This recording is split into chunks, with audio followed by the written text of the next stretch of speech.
There it is. Apparently you can now pin a message to the top of your live chat for viewers to read. Oops. Apparently delete my.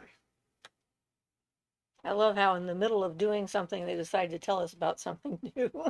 Hi everybody. We made it home. Yay. And we're recovering. Yay. So we're glad to be here. Hope everybody else is doing good too. Dia says, hi, so glad to join the live. Hi, Dia. How are you? Ian says, we are back, hopefully with no audio interference this time. Yes. It's kind of weird, like being in a different space. We forgot about the cell phone problem. Yeah. Because, we got used to not bringing our cell phones out here, but then we were there, and there they were, and it just Yep. For took a whatever while for reason, us to process that piece of information in a new space. I think it probably don't affect everybody's, but they certainly do affect our system and our live broadcast. Whether it's, I mean, it could be getting in through the microphone lead or who knows where, but Yeah, definitely causes an issue. And apparently, it's not our wireless systems that's to do it from down there. right. Jana says, hi, I'm here for Hi. Eclipse stories. Maybe wait a moment for the coven to assemble. Okay, we'll do. And yes, we definitely have some Eclipse stories. Well, let everybody come in. Ruth says hi. Hi, Ruth. Yep. Sundrop says, hey, Shifrinian. Hi, Sundrop. Yep, the eclipse was beautiful. It looked great. It was nice to be able to have a nice, clear view of it. We saw a solar protuberance. Prominence. Prominence, sorry. But it is protruding. Yes. So it is a protuberance kind of. Right, but prominence. So I got my words confused, but Yeah. it was a little red spot right on the We thought it was this outside bottom of the disc. we are not the only ones who thought it was a solar flare. Yeah. Because NASA had to put out an official statement.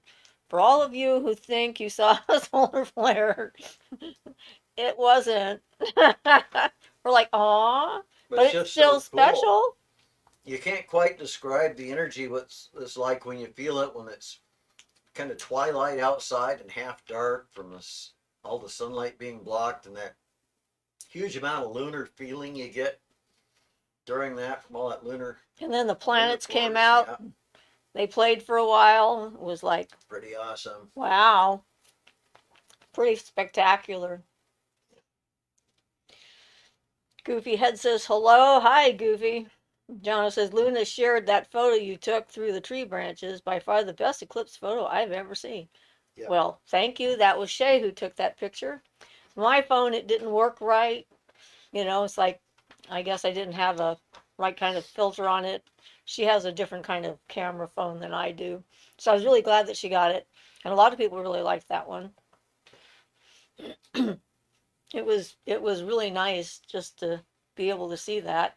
And we had like an owl came out and was hooting, and the crickets came out. A rooster was crowing at one point. So the animals definitely were noticing what was going on. Nia says, hello. Hi, everyone. Hi, Nia. Yeah, I would have liked to if I'd have thought of the idea soon enough, but I didn't think about it till the idea was over. This idea, the perfect symbolism for a death and rebirth ceremony, and leave your old self behind and be reborn afterwards. And I didn't have my wits together to think of it, or I would have done that. I would have done like a little death ceremony ahead of time, waited for the eclipse, and then done the rebirth part of the ceremony afterwards. And I think that would have been great and very powerful, but I didn't think of it till too late. So Dia says, I have a question for you, wondering if being a part of the spiritual world or being able to see all that you see is an innate ability that you're born with, or if you can learn that ability. I'm very new to this, so sorry if this is a silly question. Well, it's going to be different for everybody. I was born this way, so my challenge was to figure out how to connect, to physical reality to the point where I'm not like thrown out into the spirit world at random moments without no control. but it is definitely something that you can learn. We've any number of people that we know, open up to this, and then as they work on themselves, acquire abilities or have unusual experiences. We have one of our people that suddenly the Fae discovered her, and her Kundalini started rising, and she's dealing with all that, and she'd not had anything like that happen previously. So yeah, it's everyone's job here, I guess, is to try to become the best version of yourself and to work on who you are and being in the world and connecting with it as healthy as possible, I think. And then Yeah. these things sort of fall into place. Goofy says, how do you stay motivated to keep doing magic or learning new things when you are burned out and always tired? Find ways to heal yourself, because that's in itself is something to learn.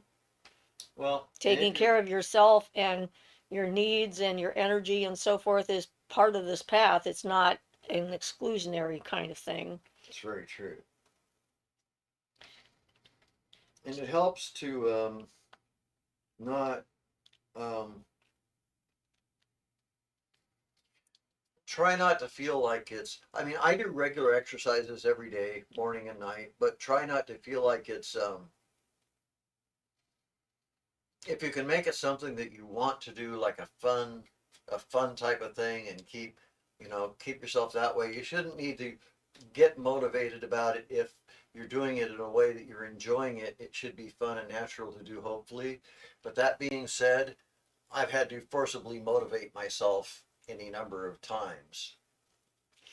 Remember that connecting with the natural world, there are times of excitement and excess and activity, and then times of stillness and quiet and healing and so forth. And it's all a part of that. It's like being able to tap into and tune into your natural energies and so forth, and taking care of yourself. It's not about beating your head against a rock in order to make sense. um, and that might work for some people, but certainly seems to lead to a lot of headaches. Yeah, uh, I agree with that completely. so you know um, it's okay to have like low tide and And that nighttime. happens, everybody does. Yeah, Yeah, absolutely. I went through years of not having any active groups or doing anything because it just wasn't the right time. So it didn't I didn't feel the energetic opening for that then, and I just waited and learned other things. So Jono says, I don't know, Ian. With only 4 minutes of totality, I reckon I would just try to immerse myself in the experience, not even take photos, let alone do a ritual. Well, yeah, not during it, but the idea would be you do the death ritual beforehand, And then the then life after. enjoy, yeah, and then the rebirth afterwards. But that kind of relates to my desire to do something that would have related to me at the point I quit the OTO. I had already been basically invited into the fifth degree, which is the inner part of the order where I would have learned some things that the outer order doesn't know, and I didn't already know. But so that's okay. But I still need to go through that ritual part, that death and rebirth ritual that leads to that state. And I'm at that point in my personal development, so that's how it kind of relates. And the eclipse would have been perfect for it, but I certainly, the eclipse is for trying to absorb that energy and watching it and just sit with it absolutely while it was happening, for sure. One of the things that surprised me is like the last solar eclipse we went to, I had an incredibly intense physical, emotional reaction, burst into tears and screamed throughout the entire thing. And this time I didn't. And I was thinking about why. And I think because the first time I saw the sun's corona, it was a shock because in my head, I thought that the corona would be yellow because we have a yellow sun, and it wasn't yellow, it was white. This time I knew what color it was going to be. And so it was different, which was kind of interesting in and of itself. So, yeah. Dia says, thank you. That was very insightful. You're welcome. Joe Dame says, good afternoon. One of my randoms, but after a recent storm last Wednesday, Thursday that caused flooding, I opened my door and it looked like a barrier of air or something was there. It was beautiful. Cool. I actually met a bunch of, or didn't meet, saw a bunch of air dragons and discovered why there's turbulence in an airplane, which I wasn't all that fond of, to say the least.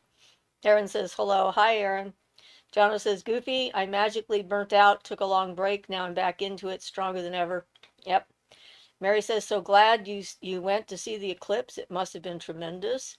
It was. It was very Yeah. difficult getting there and getting back. It was very taxing physically and emotionally and so forth. And so there were some serious challenges there.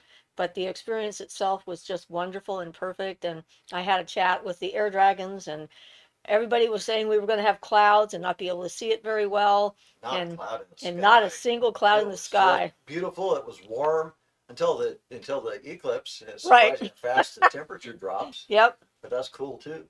Yep. Yep. So it was.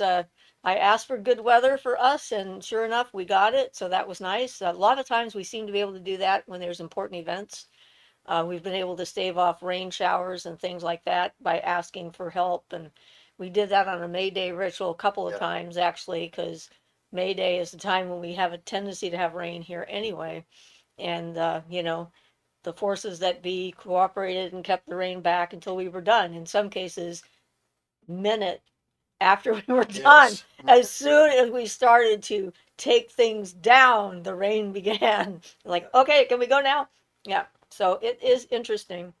Um, and then there was a fear. They were predicting the possibility of tornadoes the last night we were there. And I was looking at the weather report, and so I did another conversation and it worked. The weather changed completely.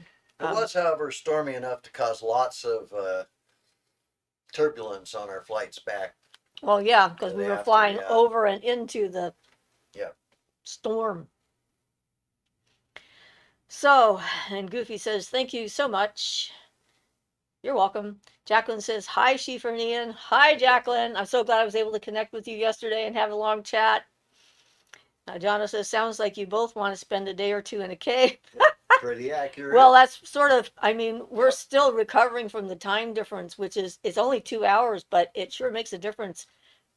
Like my body is like, what time are we in? Where is it? And it's very confused. And yesterday afternoon, I was still yawning throughout the entire afternoon. It was well, just, plus what's it's hard on the body, Yeah. the long plane flights and then the driving and everything. And then once we got back here, we had to drive down to Coos Bay afterwards next morning. But an interesting thing happened when we got back here, when we left Portland, and we were on our way back here. We wanted to get to the coast as quickly as possible because that's the energy that we're most comfortable with, because that's where we live.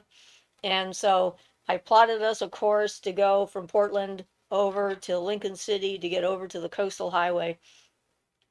And there was some weird things happening with my app, and then we were like running out of gas, and so then I used the app to find the closest gas station. And so we went to get gas before we could make it all the way to the coast, and we ended up in the small town of Wilhelmina, which was where we were in 2017 for the last total solar eclipse, which was like, what? And I didn't even remember the name of the town. We drove by the restaurant, Coyote Joe's, and Ian loved that restaurant when we were there before and liked it because its name is Coyote, so we had to go. And then we were hungry, so we got the gas. We went to the restaurant, got some really good food. The woman who served us was the same woman who served us in 2017. And then I went to the local secondhand store because my daughter, the time we were there, had gone there and said there were some amazing things in that store. I came back with this. And it's like my color. It's got like, this is a top kind of a thing. And it's got a little straps. It's like a long dress. It's everything is perfect about it. And they don't have any prices in that store. And so like I get this, I find this thing and I'm like, okay, this is what I want. And I go up to the lady. I said, I found the perfect dress for me. It's like everything about it is just perfect. And she says, $5? I went like, you betcha. So I got it for $5 and it was like a I don't know, a Christmas present kind of thing from the universe or something, and how everything came together for us to end up in Yeah, this that's pretty town awesome. that we didn't remember Awesomely accidental. accidentally on purpose somehow. So yeah, that was a pretty interesting little series of synchronicities that took place for us to end up there, and so we were much better after we ate and so forth, and then we were Yeah. able to get to the coast and get back down here, and everything we were safe and everything was fine. But yeah, it definitely recovering takes a little bit of time, and a cave doesn't sound like a bad idea. Julia says hello everyone. Ian says hi Jacqueline. Eve says, hey everyone. Hi, Eve. Julia says, hello everyone. Back. Tina says, hi everyone. Yay. Eve says, haha, I love that. You guys went full circle. And I love thrifting.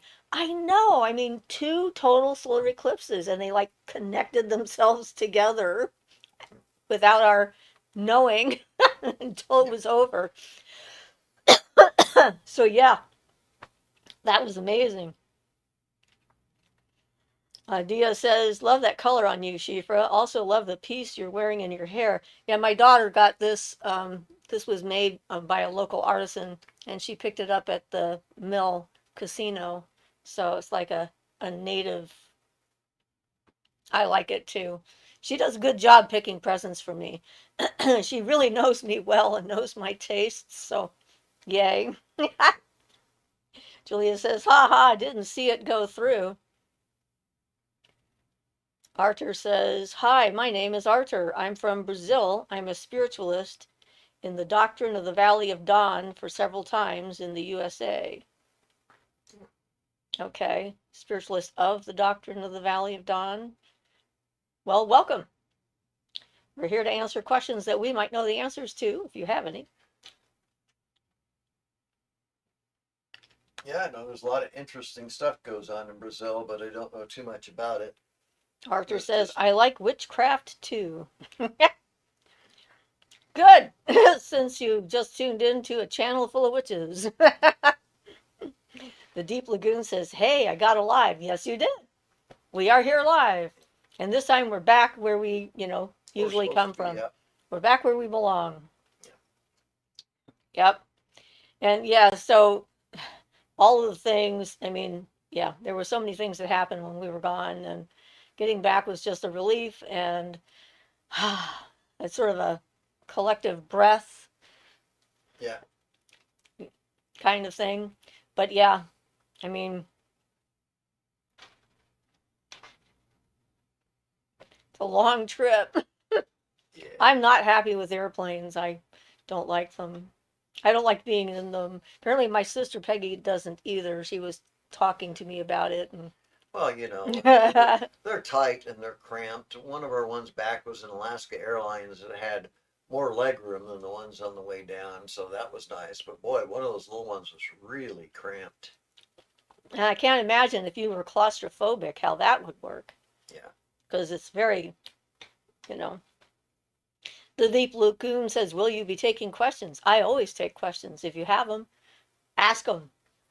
Yeah, feel free. Artist says, "I speak little English. I wish I had a witch grandmother. Mine was very Catholic." Yeah. Well, Catholicism and witchcraft were pretty close to each other for a while there. Yeah. But, I'm sorry. I wish you did too. Dia says, do you recommend any books for people new to this, i.e., your world? Um, well, one of the books I really liked was The Spiral Dance by Starhawk. It was a really good basic um, primer kind of a thing to get me started and for me to realize I wasn't alone. At that point, I still felt like I was alone. I did not know how many different kinds of groups there were out there or that there were any groups that were out there. And so I always have a special place in my heart for that. But she has some really good exercises Well, in it too. especially, back then there just wasn't the literature just wasn't available much. Yeah. And although Wicca had started and there were some books about that, they hadn't been really popular. Yeah. And you just didn't find them in stores and things like that. And the guy who was with David, he's the one who found the spiral dance and thought I might be interested in it. And he was right. It definitely was my cup of tea. And reading it, I'm reading about the philosophy and things like that. And I'm thinking, like, this is who I am. This is who I've always been. This is how I've always felt about plants and the world and energy and spirits and all these things around me. I was born knowing I was a witch, but I didn't know there were other witches. So yeah, um, there are so many new books that are out there now that I've not read. So I don't know.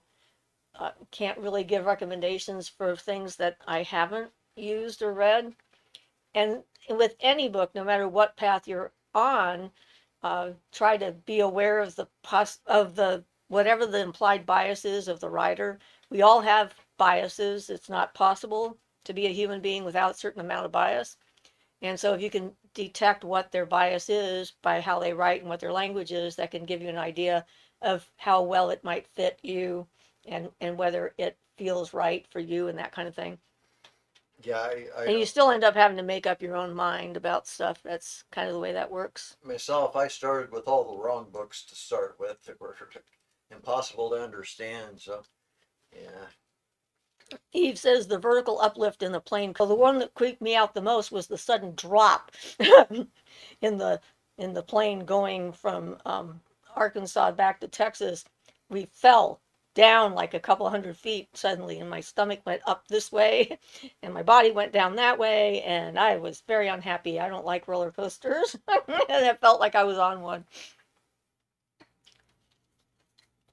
So Arthur says, okay. Beth says, hi, everyone. Hi, Beth. Arthur says, I wish you all the best. Lots of light and evolution. Thank you. thank you. Dia says, have you and Ian ever considered writing a book with your experience knowledge? I would read it. No, we haven't because we're doing all these videos because we're very busy doing videos. This seems to be a better format for me, but you can watch all the videos. We've got about 400 of them out there now. And they're all on different subjects and different experiences and things. So if you want to collate all of our videos together and transcribe them into a book, that would be awesome. Sandcat says, hi, Beth. And Arthur says, see you soon. And leave a like, guys. Yep. Sandcat says hello to everybody. That's right. Okay.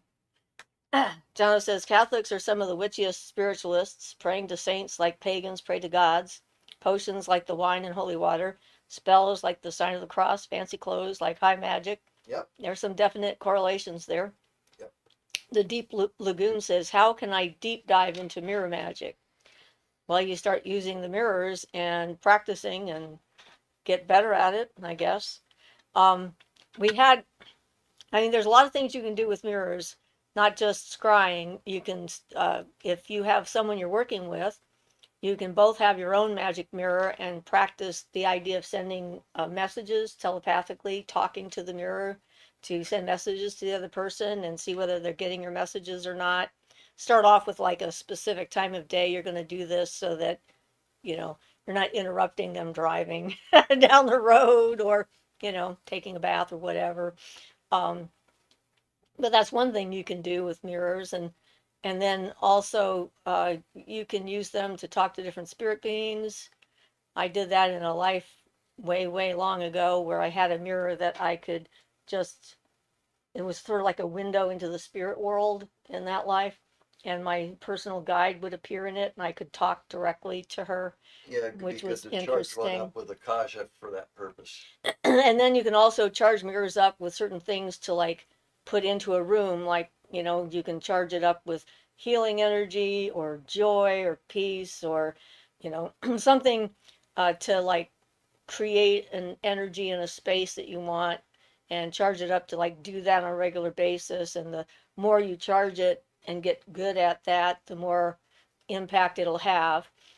You can practice that kind of a thing with stones. We did that a couple of times with groups where we would charge up a stone with a feeling and then pass the stone around and see what people could pick up off of it, which gave us kind of like a baseline as to their abilities. Because some people were like so wrong, it was amazing. And we're just like, okay, I see a block. There's a block there.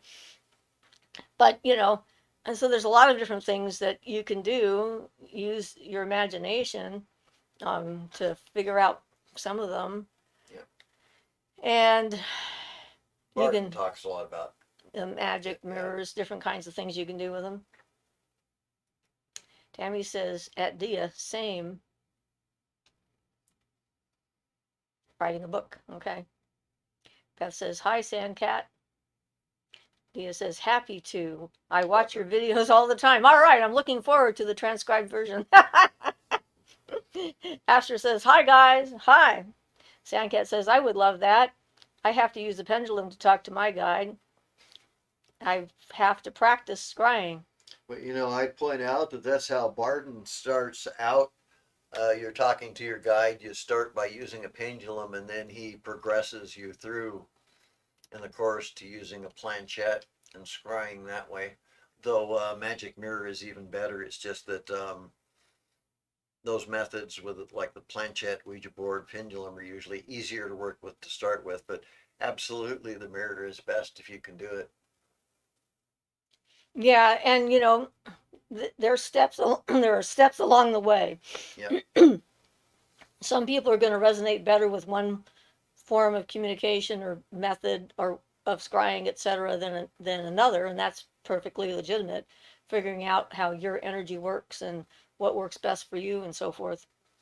Which is why I try not to say this is the only way to do anything, because we're all different.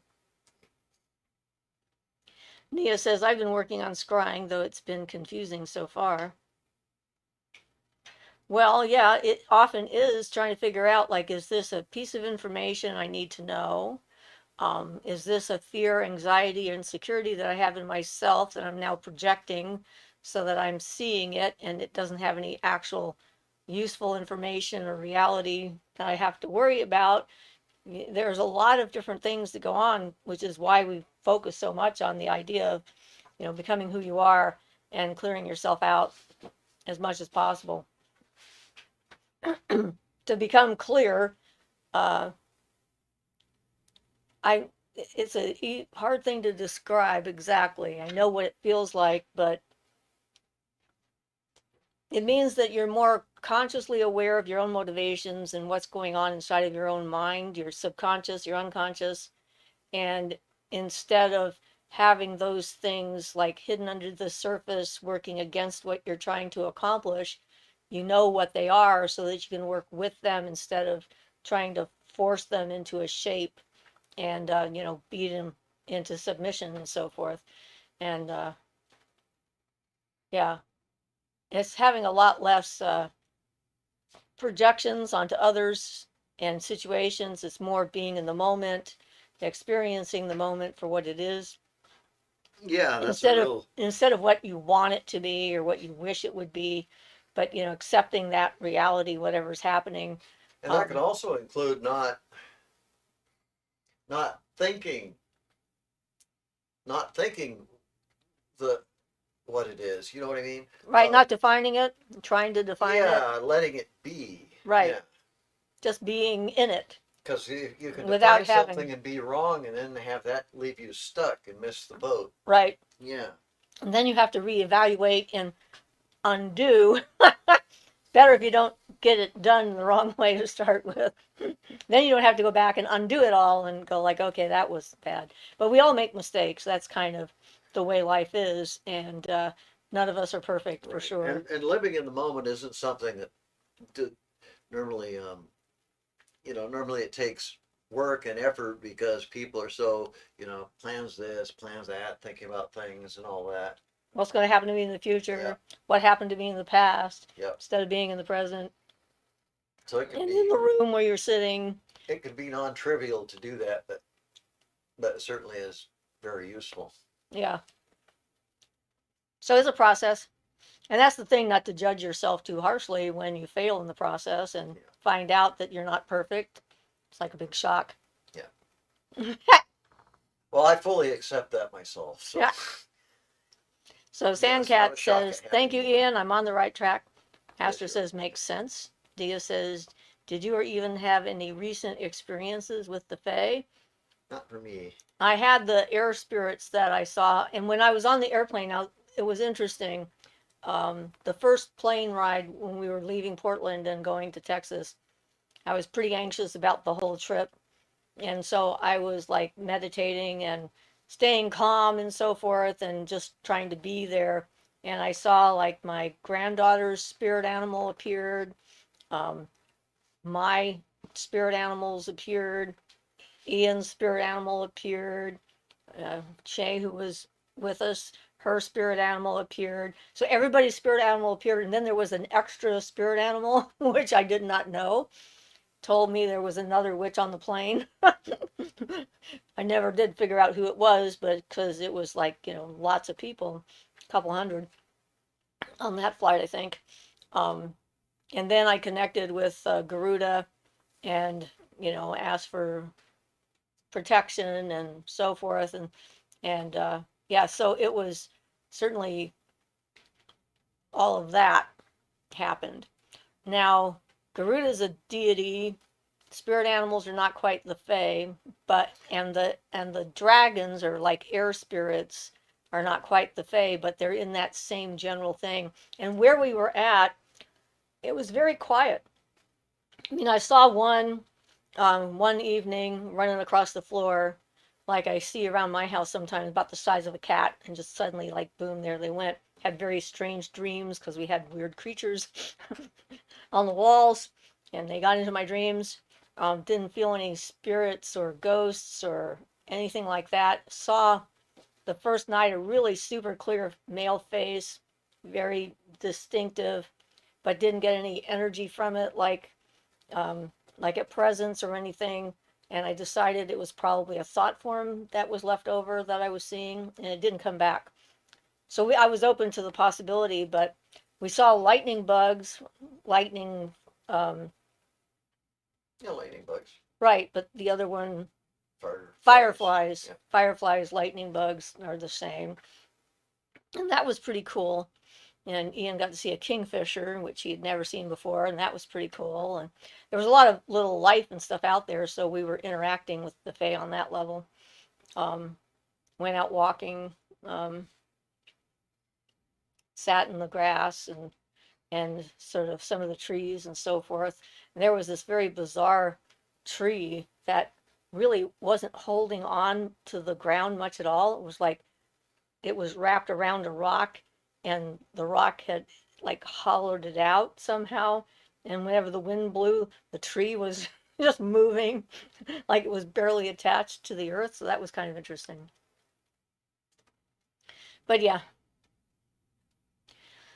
um, Sandcat says, I don't have a lot of time for myself at this point, even though I'm almost 50. I'm still in full mummy mode. I find these live shows so helpful. I learn about things I haven't heard of before. Oh, good. It's always good to take a little bit of time for yourself. I remember all that. Yeah. And yes, it can be very, you're outwardly focused on all of that. And it's hard to find time to be inwardly focused on yourself. Eve says, I know personally I found myself living in survivor mode, so to speak. I intentionally need to stop myself from doing that. And Dia says, so interesting. Thank you for sharing.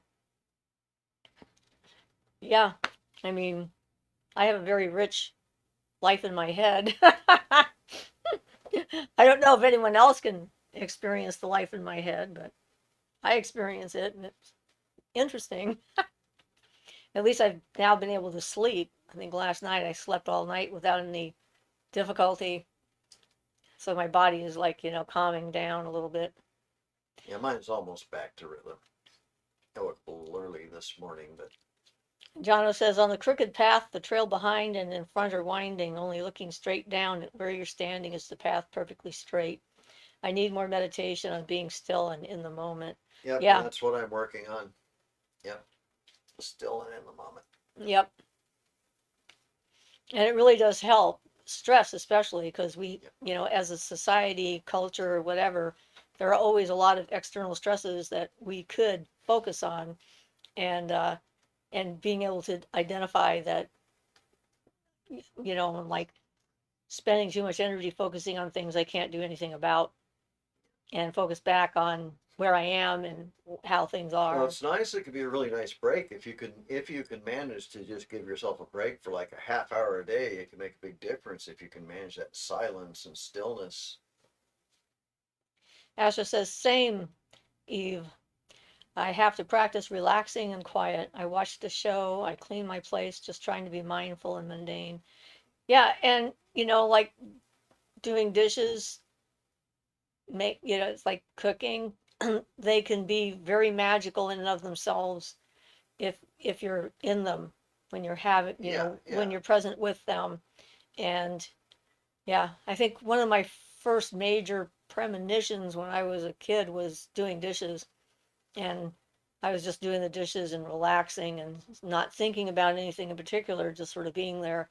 And the sound that the water made when it was going down the drain suddenly triggered this premonition of a car accident, which I didn't know that's what it was at the time. I heard the sounds of metal being crunched, but I'd never heard that sound out loud before, so I didn't know what it meant. Well, sometimes if something provides just the right distraction, just the right moment, it can let something come through when your mind was otherwise holding it in. Right. I had a thing once where I was really trying to understand a passage in a book. I couldn't quite grasp it.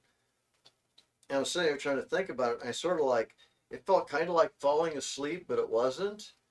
But I wasn't really consciously thinking anymore. And then I got a view of what the author intended exactly as the author meant it. And then that passed. And I've never had that happen quite like that again, but I thought that was pretty awesome.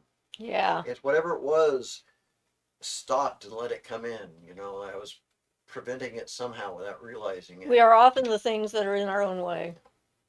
Yeah, putting up our own like Yep. blockages. And you know, it's important for us to like pay attention to how we talk about ourselves and to ourselves, Yes, it is. because we're always listening to these Your conversations that we're subconscious. having. Yeah, your subconscious is always listening. Yep. And so if we tell ourselves that we're incompetent, that there's something wrong with us, that we can't figure something out, that we're not smart enough, or whatever it happens to be, then we really impede our progress. Yeah, you're unconsciously reinforcing those things. So, Eve says, that's true. Washing dishes does that for me too. T says, how to safely rid witchcraft traps items others put in my yard, door handles, etc., so not to contribute my energy to intended effects to harm and or loss to me. Interesting. Well, for one Um, thing, if you know that somebody put something in your yard and it's that, I wouldn't advise touching it with like anything but like silk or something, just to start with right off the bat. right. Silk is a good insulator. It will protect you from the energy. There's also a polyester. There are some polyesters that are so good at blocking absolutely everything. I When I had an object I needed to dispose of, what I did was I tested pieces of fabric over it with my pendulum, and I found a piece of fabric when I put over it where the pendulum was basically dead. It couldn't detect anything at all. And I used that piece of fabric to make sure that none of the energy from the thing was getting to me. And then I went and, you know, took it out and buried it and put things on top of it. I can't even remember all I did, but I grounded it and buried it. If these are in your yard and are meant for you, I would take them away from your house to dispose of them and bury them, and you know, say something about what you're doing to the spirits wherever you take it to, and say, you know, I'm doing this so that it doesn't cause harm to me or anyone that I care about. If you're not trying to send the energy back to the person who did it, you can say that, or you can say, if there's any harm left in this, may it go back to the maker. You can destroy it by fire if it's the prop, if it's, obviously not a piece of metal, but Right. if it's Some a piece of things you wood can or destroy something, by yeah. fire. Um, Fire, water, earth, and air. and you know, it's reducing it back to its elements, or just protecting the space And from if you them. do that, visualize the energy leaving it. Visualize it going away when you do it. Yeah. Yeah, let a taproot kind of thing going down into the ground so the earth can cleanse it, take that energy and turn it into something more positive. If you take it away from your property and you bury it, then return by a different route. So if you go in one side of a piece of property to bury it, then exit through a different way to get back to your home. It's supposed to help keep the energy from following you back because it doesn't have like a straight shot. You haven't gone over the same route twice, kind of thing. So it knows where you live, I guess. That idea, anyway, identifying you as the target. Well, and again, anything like that, I have to point out that anything like that that bolsters your belief in the success is a good thing. And that will help. The more faith and belief you have in your own success and getting rid of it and things like that, the better it will be. And then, Right, which is the reason for yeah, doing all that stuff. yeah, be so convinced that it's done that you can just let go of it because it's just done and over and disabled or whatever. Yeah. So intraday trader 777 says, can you please tell me that is there anything exists like to get X back using some rituals or spells? I If wouldn't they are an recommend X, I that. wouldn't Yeah. recommend doing that because they're an X for a reason. Why would you want them back? You need to work on the reasons why you can't let go and move on rather than trying to get them to return. Because free will is very important to me and to my husband. And if you use a ritual or spell to try and coerce them to return, you'll never have a happy home. Yeah, we know from watching people do things like that that if it works, it doesn't work. You know what I mean? I mean, Yeah, if you succeed at it, it'll only go badly. you'll never We have a we happy home. yeah, we've seen the things happen to people. It's yeah. So Astra says, yeah, I felt bad yesterday because I didn't get to hang out with anybody. All my friends and siblings were busy, so it made me feel rejected. Then I realized it was my inner child who was feeling rejection from childhood. I was, in fact, I was no, in fact, not in fact rejected. My friends and family love me. Being alone is not bad. Loneliness is a feeling, doesn't mean I did anything bad. Absolutely. Yeah. And learning how to be alone with yourself and happy with yourself is a skill to acquire because a lot of times we associate that with abandonment, like you say, or rejection. Juniper's Tarot says, hello, lovely friends, blessed be. Hi, Juniper. Astra says, now I feel fine and don't want to hang out with anybody today. That's fine too. And that's good too. That's Yeah. fine. Jono says, do you mind me asking if you know who's doing this? That's to T. Um, I've heard of witches being petty, but it's weird for me to think there are really people like that out there. My wards are decent. My defense. You know what though? I'm not gonna say anything much more, but I know somebody who would do things like that. There are some people who are like There are that. just some, yeah, yep, And, they call themselves what we call ourselves, but we don't identify. yeah. Astor says, but yeah, what we tell ourselves in situations can make us feel bad even if nothing is wrong. Today That's I'm very telling true. myself that I get a break from being around people. They tire me out. And Yes. I like the way that Swami Muktananda put it that um, this life you live in, everything you experience is you know your interpretation of the world and the universe is everything.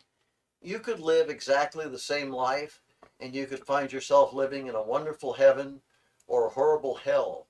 And people think themselves into their own horrible hell. I mean, it's not a. This is just a like a quickie thing from it. There's actually a whole deep philosophy and meaning there and stuff. But that's the upshot of it is what you think and what you think of yourself and what you think is happening around you can affect how you feel and can really change your life in Perspective. huge ways. Yes. I call it overview. Yeah. When I can get an overview of things, that they suddenly lose their impact, importance, kind of thing. They don't get they get smaller and less intense when I can see them in Yeah, especially perspective. if you can have a more universal perspective, a perspective almost like uh, more like this life is one short life and we're going to continue past that and there's just so much more than this little thing that's happening to us right now. We're so much more than this little thing that we're stuck. This life we're some people feel Experiencing. trapped in. Yeah. Yes. Shekinah says, hi there, Shifrinian. Hi, Shekinah. Juniper's Tarot says, agree. I don't like to bend the will of another using magic. We got to do the shadow work and heal ourselves within. Absolutely. Yeah. Eve says, that's such a big step to healing, Astra. I know from experience. Love that for you. Astra says, thanks, Eve. Yep, that's so true. T says, I don't have silk. How to cleanse an outside door handle. Surrounded on all sides of the house. Experienced older witches. Never thought this would happen to me. Okay, You could like, there's a number of things you could do. You could like, for an outside door handle, you could use salt water and charge it up to cleanse the energy from the thing and spray it with that or something like that. I'll let Shifer or go on from use there. Yeah. sage or Yeah, you could smudge it with sage and let the smoke and the if you're burning sage, that's a combination of the fire and air elements. Cleanse it out, cleanse all the energy away with that. if this thing is being continually charged by the person who put it in there, you could do a cord cutting, where you take a knife and ritually cut away any connections that might be coming from the outside, and at the same time as you're connecting the energy in the door handle to the ground through the door itself down into the earth and let it ground. You could put something under the door, like a string, or a bell or something you could attach to the door and then have it draped downwards towards the earth so that it like takes it away. You could do it a temporary thing. Yeah. Yeah, to make it more physical, you could do a temporary thing where you put something around it and tie it in place and then put it down to the ground and tell it to release away from the house and out of the door handle and go back to wherever it came from, a return to sender kind of thing. And then you could remove that string and then add some doorbells. Like witches' bells are good for this kind of thing. You can do on the inside of your handle so that whenever you open the door, your bells ring. You can just take some, I don't know, embroidery cotton thread or something like that and make braids out of different colors and add bells to the braids as you go and then hang them from the doorknob so that it becomes yours, and it becomes a source of cleansing and protection instead of a negative source. Those are just some ideas popping into my head at the moment. This is how I work though. Someone has a problem, they start telling me information, ideas pop into my head, and I come up with a spell that works. If you don't have silk, you can just go to the secondhand store or go to Goodwill or whatever. There are lots of pieces of silk there. They don't have to be new.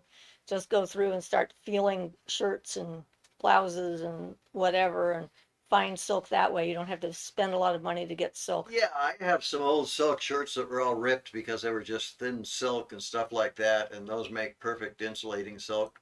Yeah. Um, and I'm sorry that this is happening to you and that someone would intend something like that. It's just annoying to me. Eve says, I love Florida water for that stuff. Smells so fresh and clean too. Yep, Florida water is not a bad idea. Or Fourthies vinegar is another one that you can make. That's actually pretty easy to make. You just need wine vinegar. Get the best quality wine vinegar you can afford. Doesn't have to be super expensive, but just think of it that way. A nice bottle to put it all in. Stick in a bunch of hot things like cayenne peppers, peppercorn, black peppercorn, rosemary, sage if you have it, things that are protective, things that you feel connected to that way, that say cleansing and protective. Let it sit in the bottle for about a month so it all kind of mushes together and everything is released. And then you can use that to wash the door frame, the door handle, and the door sill in front, and get rid of any negative energy. So that or the Florida water would be used for that too. The Four Thieves vinegar works pretty good, but it eats through corks. Try to keep a bottle. Well, of cork don't that have the eats through bottle cork, upside yes. down. And the thing I love about it is I made a nice big bottle of it, and then whenever I use it, I just add more of the wine vinegar to it because all the other stuff is still in there. And then it just sort of, renews it and makes sure I always have some on hand and I never run out. So I that's a good thing to do. And when you're doing stuff like that, you're taking control of the situation. You're not being a victim. You're being proactive. You're telling your subconscious, this is going to stop this from happening. These people don't have any power over me. Whatever they're doing for whatever reason is not going to be working anymore. And I think that one of the reasons for spell work in magic has to do with that. It's like you're gathering the ideas, the ingredients, and putting them together, and it's helping to transform the energy in your own unconscious while you're doing it, because that's part of the spell when someone does something to you. Is your part is knowing it's happening, and you can become the battery without realizing it for the thing to continue to work. So the more you can do to separate yourself from it and figure out ways to like reduce its ability and so forth, the better. Yeah. Beth says there's that contagious giggle. Sorry. Gee, that's a good giggle. Yes, you do. I do. I have a giggle. That makes me tempted to try and tickle you. Oh, don't you dare. No tickling. Sundrop says, have you ever sent someone away to keep them away by sprinkling salt or black salt in their footsteps? I have a 2-part hold on. Can you sprinkle black salt in your neighbor's yard to keep them away or on their doorstep? I'd be afraid I'd get caught.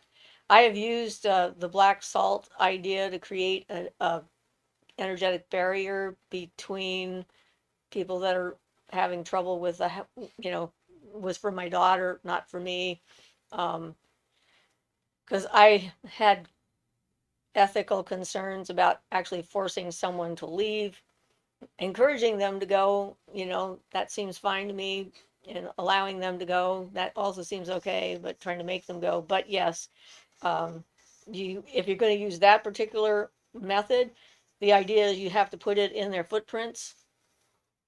So, or in a place where they're going to step.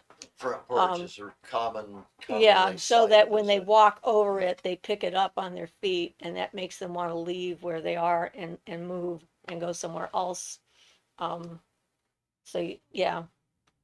So I haven't used that one in particular, although we're thinking about it right now for a situation with my daughter that she's going through. BKP says, what thing can we do using scrying mirror? Can we see past or like that? Yes, you Well, can. yeah, you can. You can see It your own takes, past. You can see other people's pasts. I've done that. Freaked out a friend of mine up in the Kispiox when I used my crystal ball and saw the tree outside of her bedroom when she was a child. She didn't like that. So I could do that. if you have the skills and have developed them, you can pretty much view what anyone is doing at any time. But the caveat on that is it requires a very developed individual with developed ethics also to even be able to begin to do something like that, because it's not easy, but that it is possible. And you can look at the past in the Akasha. You can view basically anything of the past.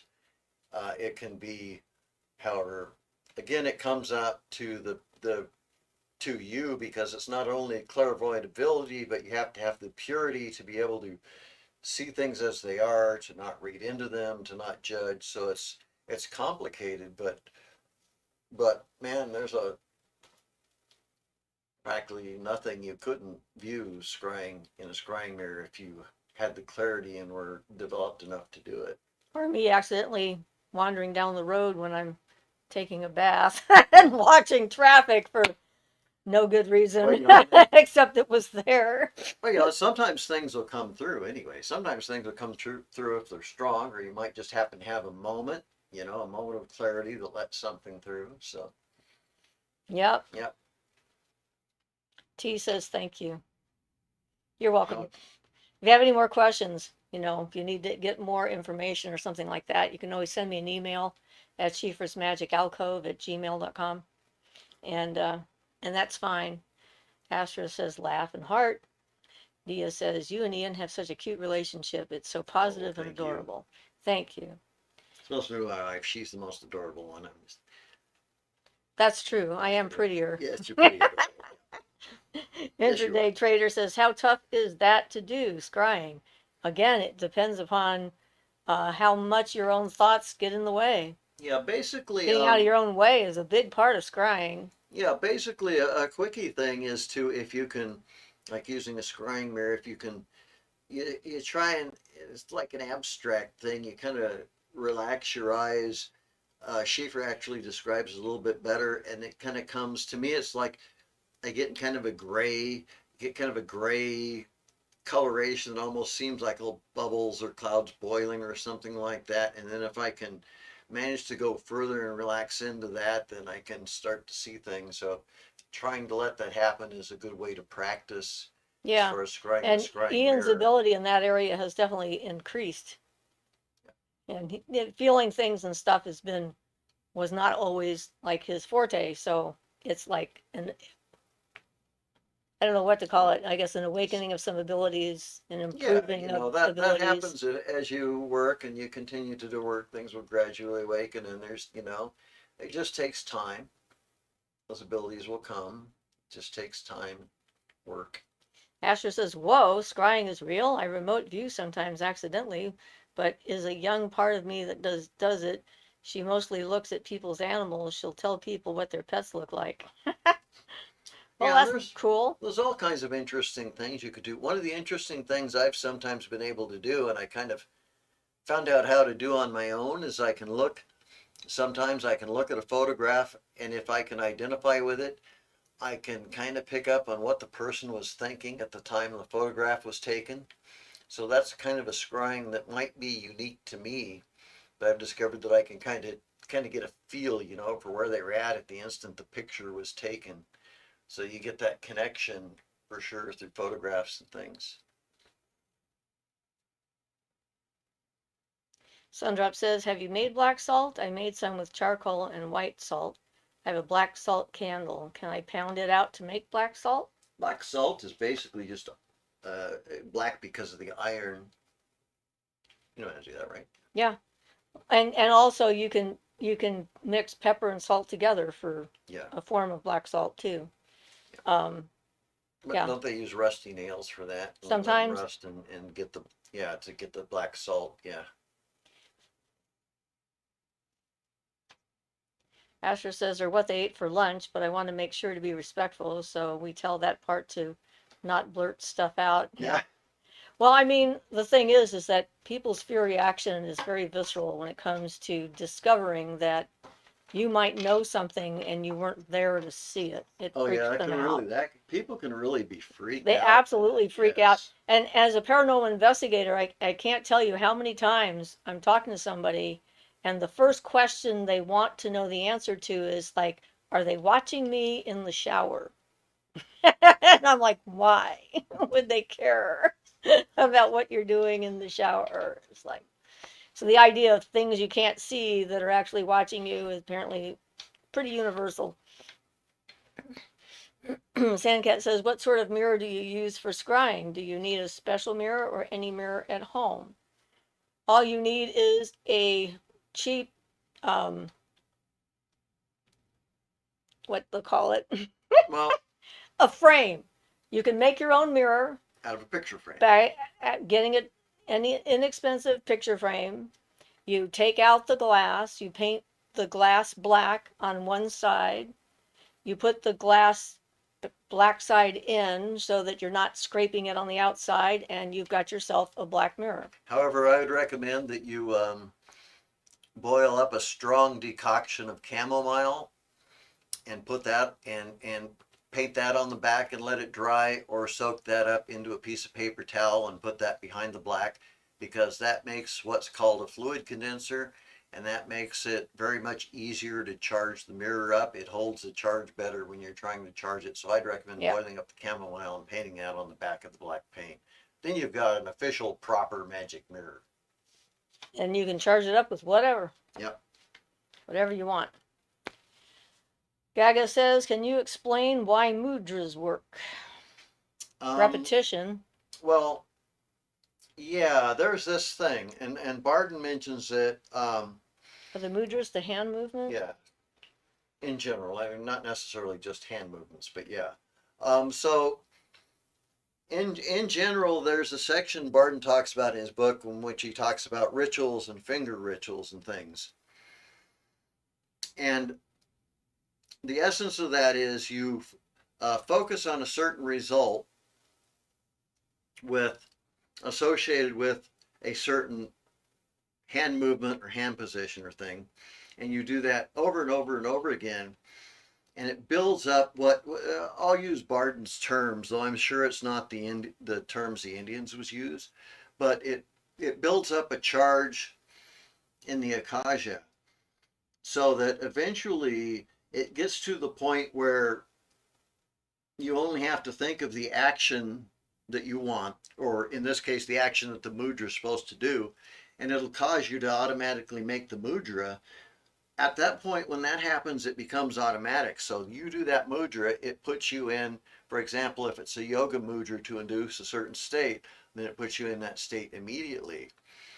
It takes repetition to do it, and the advantages of using mudras that are already out there is you've already got a certain reservoir of energy associated with them.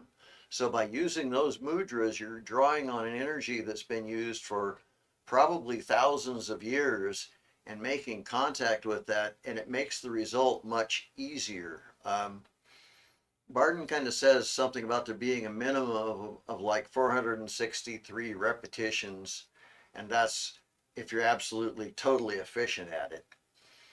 So, usually in Indian stuff for the mantras and things like that, they usually say like 10,000 repetitions and such.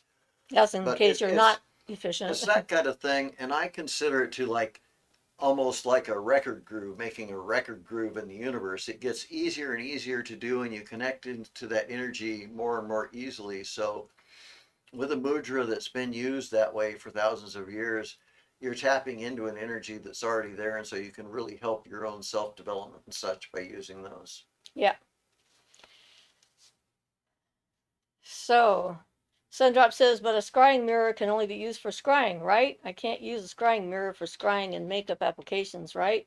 Well, you don't want to be using it for other mundane activities. Right. Correct. Any Because then magical. you're uncharging it, you're sort of Yeah. confusing it, making it muddy as to what its purpose is. And what you want with using a scrying mirror is you want it to have a dedicated purpose and not have conflicting energies and things that are going in With it. any magical tool, unless you're needing to be a kitchen witch to hide your magical tools, like that kind of thing, which is fine if that needs to be, and in your case, that kind of might need to be. But if you can, having all of your magical tools dedicated towards their one magical purpose is by far the best. Intraday Trader says, what do you mean by charging the mirror? Okay, That's a so whole other subject. yeah, if you think about computers, we use the computers all the time, right? And each program we use has got a specific set of instructions that we've put into the computer so that the computer knows what it is we want it to do. This is similar except on an energy level. You need to program the object, whether it's a mirror or a wand or a knife or whatever, and give it its instructions so that it knows what its purpose is and it knows how it's supposed to function. Basically, And you're putting energy into it. and so then the charging of it means you're giving it a power supply so that it has access to the energy that it needs in order to be able to fulfill its function. But both parts are important. If it doesn't know what it's going to do, it's just going to fill up with energy for no reason. And then if it doesn't have a purpose, it's just going to eventually dissipate and go And back. that's a perfect one of the things Barton kind of mentions, and what he was going to write in his fourth book before he got killed was the difference between quantity and quality, that you need both. What you want to happen is the quality. What force it's going to use is the quantity. Right. And it needs, if you put that quantity in there, it's going to be much more effective. But you have to have both.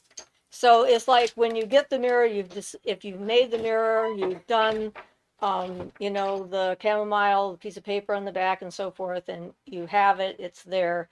then you decide exactly what kind of energy do you need to use for that mirror, and then attach it to it. Like, we use magic mirrors for evocational work. So when we were, doing the evocation for the Mercury being, we filled all of the mirrors that we had with Mercury light. And so that light would fill the space we were in order to make an environment that was compatible for the Mercury spirit. So we would have an easier time of communicating with it.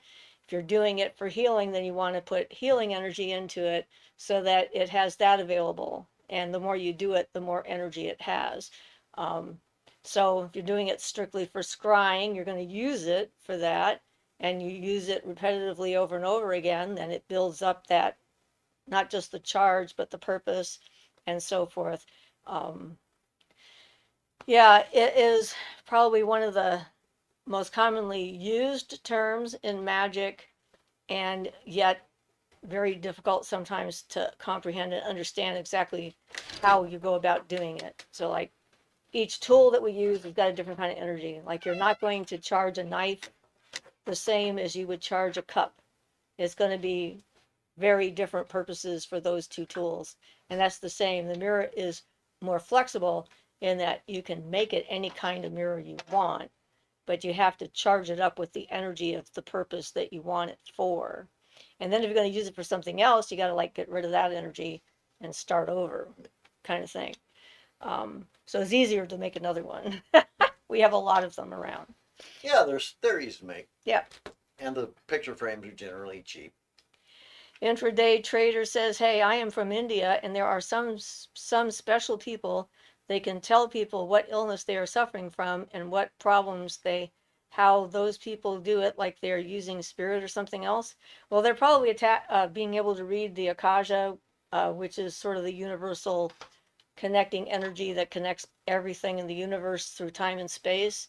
And if you're capable of doing that, then you can see things like that relatively easily. So they are experienced, um, they have an experienced ability. Yeah, there's actually many ways of doing it. Some of them can see the aura and tell it's out of balance that way. Some of them can see the illness type of thing directly as like an energy. If you're in India, I don't know specifically, but I know a lot of tribal people, shamans, see it as an invading entity or a dart or something like that in a person, an energy that needs to be pulled out, and they have different ways of removing it and sucking them out for tribal things. And it's yeah, there's actually just all kinds of different ways of sensing these things, depending. So Sundrop says, "Do you believe in covering up mirrors or not putting your bed directly in front of the mirror for sleep?" I don't have a problem with mirrors being uncovered in my room. My mirrors are not portals to the other side.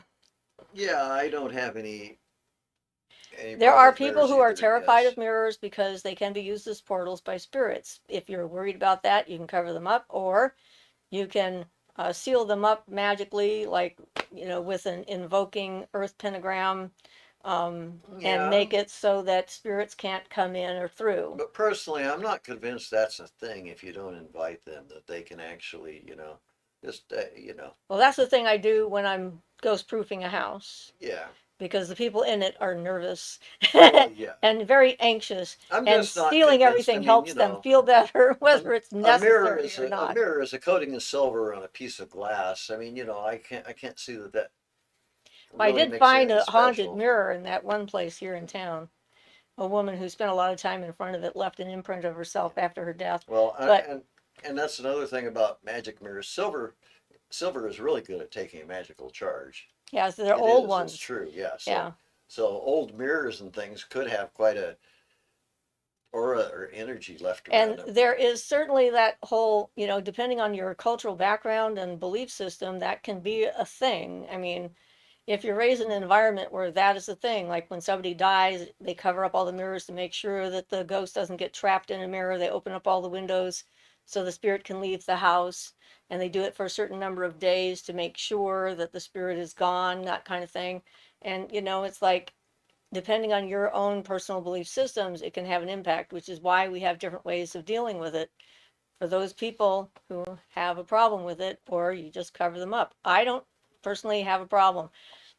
I used one once in my bedroom to send thought forms back to the person who was sleeping in the room next to me, who was sending all kinds of negative stuff my way, and had a little mirror I had on my dresser, and I picked it up and put it and faced my big mirror and just bounced all of her thoughts right back into her bedroom, because that's where she was. It was right behind my dresser. So they're useful for a lot of different things, and certainly they have a reflective surface that you can use magically. And you can also look in a mirror and see past lives or spirit beings or what have you. Some people are terrified of mirrors because of that. I looked in the mirror and my face changed. I'm never going to look in the mirror again. Like, okay, I guess you won't. It's fine by me. Astor said, I saw a fairy try to come through a mirror, but I had a rune on it, so it turned around. That was so cool. Awesome. Yeah, it can work. Yep. Now I'm okay with the fairies stopping by and having a hoedown at 3 a.m. as long as they don't wake me up. I'm now Well, no kidding. desensitized We can more. agree with that. We had one anniversary where they kept up all night by spirits, and it was really annoying because I really wanted to sleep and I was really tired. I think that was my birthday, but yeah, Yeah, that was we've the had Oregon House. that was the Oh, it Oregon house. birthday, and yeah. Yes. That was all the Either way, ghosts, the yeah. local ones. And neither Yeah. one of us said anything because we didn't want to bother the other one. We were both wide awake all night long. Me dealing with the ghosts down the road and the one that was on the property. And yeah, Yeah. that was rather annoying. It's hard to have a nice birthday celebration when you go to a haunted location. Did not know it was haunted when I went. Now I know though. So yeah, it's pretty entertaining. And my story about that might actually be in a local book about hauntings, because I got interviewed by Oh. somebody who was writing a book about that place. And the person who ran the place told them about me and connected us. It's like, okay, whatever. But yes, Dia says at Astra, that's so interesting. What type of fairy? And Astra says, I don't know, Dia. I don't know a lot about them. They're just part of the ambience. So VKP says, so we can talk to spirit using scry mirror? Yeah. Yes, absolutely, and that's another use that Barton puts into specifically is talking to the. He lists the whole hierarchy of spirit beings in his second book, and talks about how to go about contacting them and dealing with them, and you can pretty much do almost everything, all the dealing with a being that you could do by an evocation. You can do through a mirror. Almost all of it can be done through a mirror, except if you're trying to get something physical out of a being, which is almost impossible for most beings to do, and is highly recommended not to even ask. Don't try to get a spirit being to do a material thing. Some of the really high ranking ones apparently can, but yeah. Oh, I saw your message though, Sundrop, before you retracted it. If I can remember what I saw. No, you don't have to walk backwards through your house after you come from a haunted location if you don't bring anything home with you. I make sure nothing comes home with me. They're not allowed in my house anyway. So I don't find that that's a requirement. Some people might feel that that helps to hide them. Iwu says, so happy to catch a live stream again. Hope everyone is well. Hi, Iwi. Astra says, my next door neighbor has them in her house too. So I was like, I thought I was the only one. My fairies have been cheating on me with my neighbors. The traitors. All right. Traitor fairies. Yeah, As far as they get around. and the question that intraday trader asked earlier, yes, some of them do use spirits too, also to divine the diseases and illnesses. Not just clairvoyance. Definitely some of them use spirits, and Edgar Casey did at times.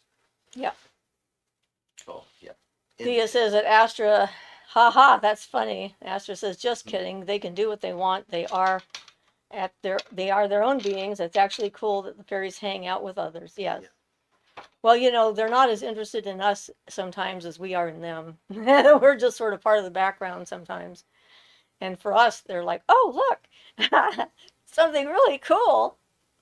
Dia says, I've been trying to do fairy walks during the transition periods of the day-night after watching your videos. No luck yet. Well, keep it up. Listen for the sound of bells. light tinkling bells, uh, smell, the smell of mint, um, By the light way, laughter. I seem to have no interaction with the fairies myself. Just FYI, for what that's worth, I did get a impression once of a very regal fairy with a bee as a like a symbol, like a bee symbol type of thing. But Like a honeybee. so yeah, so I apparently am very unaware of the fairies myself. Though I on our cabin trip I did see some type of little nature beings that I accidentally sat in the middle of and And they got disturbed. very upset. They wanted Yes, you to they were move. very upset. They're like, you're sitting in our spot. I, Why are you I, sitting in our spot? yes, that was cool. Never had that happen before. That And was then he's neat. like, why am I so uncomfortable suddenly? But I don't think they qualified as fairies. They seem more like nature spirits. So they just like, yeah, Yeah. stirred up. Asher says they get around. Ha ha. Yeah. Gaga says, what are the limits that a spirit can do for you? It depends on the kind of spirit it is and what your own potential personal karma may or may not be, I would think. I Kind mean, I have had I have had odd things happen to me without knowing they were happening until after the fact. Like when I was saved, when I walked in front of a speeding car, and time changed. I know I didn't do that. I'm pretty confident that was some external energy or whatever that saved my life in that moment. And there certainly are stories about that, like guardian angel kinds of things that can and will sometimes intervene. But those are not things you ask for. Those are things that happen. yeah, and Um, they take a can I go from a kind of a Bardenish point of view on this? Okay, so I'm going to go from the standpoint of talking about Barden stuff. So a spirit, some spirits are powerful enough that they can do material things. They have to do it through the electromagnetic fluid, and they have to do it in the same way a human magician would. So if you can imagine a human magician or somebody getting the ability to materialize things down, we know that Sai Baba does that materializations. So a spirit being has to do it in a magical sense, do the same thing with the electromagnetic fluid. It takes a huge amount of energy and effort on their part, and that energy needs to come from somewhere. Um, Generally, if somebody is trying to like do an evocation or something, or get a spirit being to do something, that energy would have to come from the human being, and they'd have to have enough energy. And there's, um, there are some beings that are powerful enough that can do things like that just on their own. Generally, they will not unless there's a good. I don't know if I'm clarifying things at all or not. Um, they can do some pretty amazing things, and materialization and dematerialization of objects and things, but it takes a very advanced being, a very powerful being, and a lot of times, um, if a human is to try to talk a spirit being into doing something like that, you'll have to provide the full amount of energy to do that. And if you can do that, that means you would be capable of doing it yourself. So there's not really point in trying to have the spirit beings to do it. So yeah. I'm It gonna really depends upon what kind of yeah, spirit you're in touch with.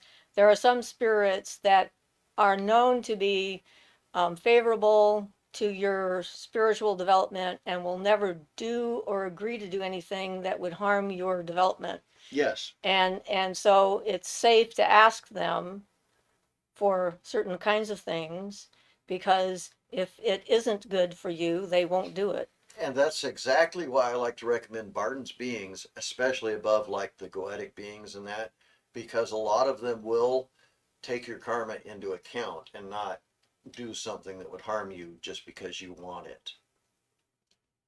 Sorry. Okay. So Sandcat says, bye everyone. I've loved the topics today. See you all next week. Bye, Sandcat. Thanks, Cat. Dia says, thank you, Siofra and Ian. Good tips and good to know. You're welcome. Intraday says, yeah, it's a dirty business. Those people literally take money to make some people separate and create chaos in family and make desire person to fall in love with you by taking it. So do they use spirit They for can. some sake of money? They can, depending on the individuals and such. Or they could be charlatans just saying that's what they're doing and expecting the belief of the Which there is, individuals yes. involved to actually make it happen, which can also work. Yeah, there is actually a fair bit of that. But if they're genuine and they're doing that, I would assume that somewhere down the line there's going to be some karma for them to pay back for um, helping people to force others yeah. to do what Oh, they don't want to there will do. be. The only problem Yeah. is, karma usually takes some time to manifest, and how much Yeah. harm can they do in the meantime? And Absolutely. yeah, But yeah, some of them might be yes, using there spirits will to do be it. karma. And It's the thing is that the spirits that would do that kind of thing are going to end up taking what they need from the person who got them to do it in the first place. So that's how you end up in the wrong place after you die. So if you are spending a huge amount of time and energy getting a spirit to do stuff for you that shouldn't probably be Well, done at all, then and they're using they're sort of like you're creating a debt, an energetic debt, if you can't like do it all yeah. at Or once. they feed off Then your energy directly right then, and you end up having ill health. right, but if Health not, if problems. they decide they want to wait and they're going to build up a collection of debt that you owe them when you die, then they can take you into their realm and use your energy there, and then you end up having, you end up blocking your own spiritual development, your life path and stuff like that. It gets all out of whack. Yeah, but it's I will add that it's only till you've paid off your energy debt. Then, because it's like a karmic thing, it kind of goes back, and then you're free to continue your development. And that's only if you can remember who you are by then. Yes. Because there Yes, are some, Barton I'm does sure, say that that. have lost themselves Yes. completely Well, into that. yeah, that's what Barton says, to the point where some of them have lost themselves into a realm and become a denizen of like a just like a planetary being or something, rather than, they kind of give up their humanity by doing that to a Yeah. certain extent, if it gets bad enough. So Julia says, one thing I've always pondered is in working with spirits is why should they help you? What is their motivation to specifically extend energy for your benefit? Is kind of interesting to consider. Well, that's 100% valid point. Yeah. That's what Barton talks about. They exactly, most of these things are like an energetic trade. Yeah. If you ask a spirit being to do something for you, a lot of Bartons will give you all the information you want. No, Yeah. and that's free. One of the things I love about about his second book is he gets a good description of what their job in the universe is and what you can expect and whether it's a good idea to talk to them at all. T says, can others dump their bad karma onto someone else and take the good karma in exchange? I think they can like put their karma off but eventually it comes back to them because the universe remembers exactly what happened. And it's not, if you look at this, it's all, and it's like everything is connected. So you can look at it like a bunch of levers. You push one here and it moves everything all along in the whole place. So all that happens, if a person manages to be successful at it, and it wouldn't be that easy to do so. If a person did, all they do would be like generate much more bad karma in addition to their original bad karma. Right. And they sort of multiply it. they'd just be multiplying their own karmic debt, and it'll get them eventually. Yeah. Yeah. That would be like a person could try it and everything, but yeah, I don't think they'd last for too long if they really seriously tried that. They might succeed in a lifetime, but then after that, who knows? Yeah, so a temporary it's like, kind of it's thing. not really. It's like I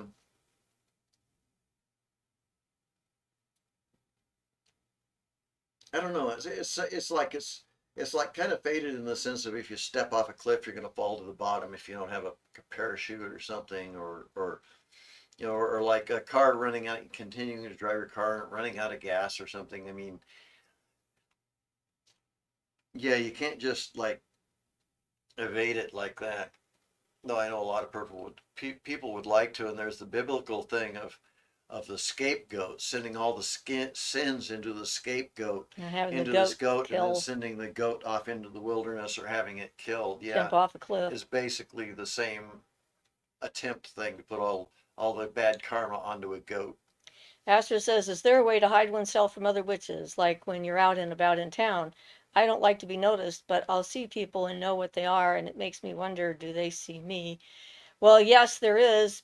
Um, I did it once accidentally. Well, I did it on purpose, but I didn't know I was doing it or didn't know how well it would work. I was getting annoyed because everybody was looking at me on the entire street, and I made myself invisible. And then about 15 years ago, I started taking it off. So, um, but Watch out if you do that, though. We had a friend who decided to make his car invisible and got hit by another car. Sorry. but yeah, they might see you. I mean, I've noticed, depending on what frame of mind I'm in, sometimes when I go into a store, I will encounter people in the store, and they and I will recognize each other. And usually, if that happens, it's an easy recognition. It's not like a conversation has to happen or anything like that. Um, you can wear shielding and so forth, which is probably what you're doing to not be noticed too much by other people. But if they're really good, they're going to notice your energy and know who you are. BKP says, what is fairy and what we can do with them? Can we summon them using scrying mirror? Fairies are not spirits like other spirit beings might be.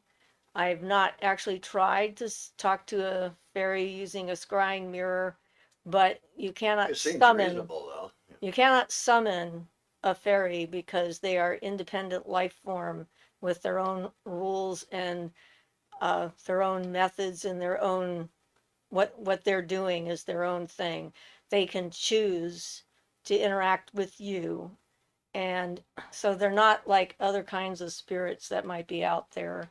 They're like a whole culture, civilization, set of beings that can exist without us and have existed without us before we ever came on the scene. So they're very ancient energy and so forth.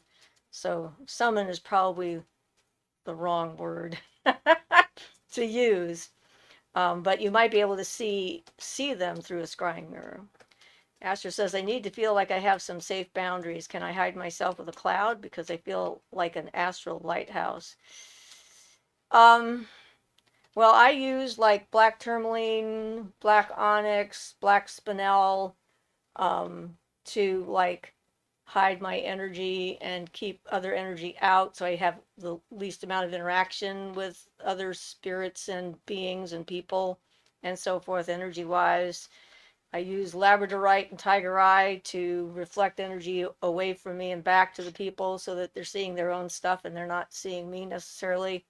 Then I use more positive stones like chalcedony or cryoprase.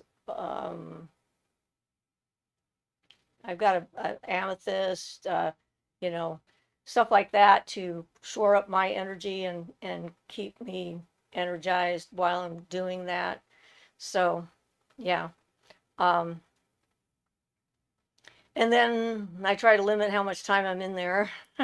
And we are an astral lighthouse. That's the thing. If you're a clairvoyant, spirits see you because you show up on their side. On the way spirits see is more like a gray fog kind of thing.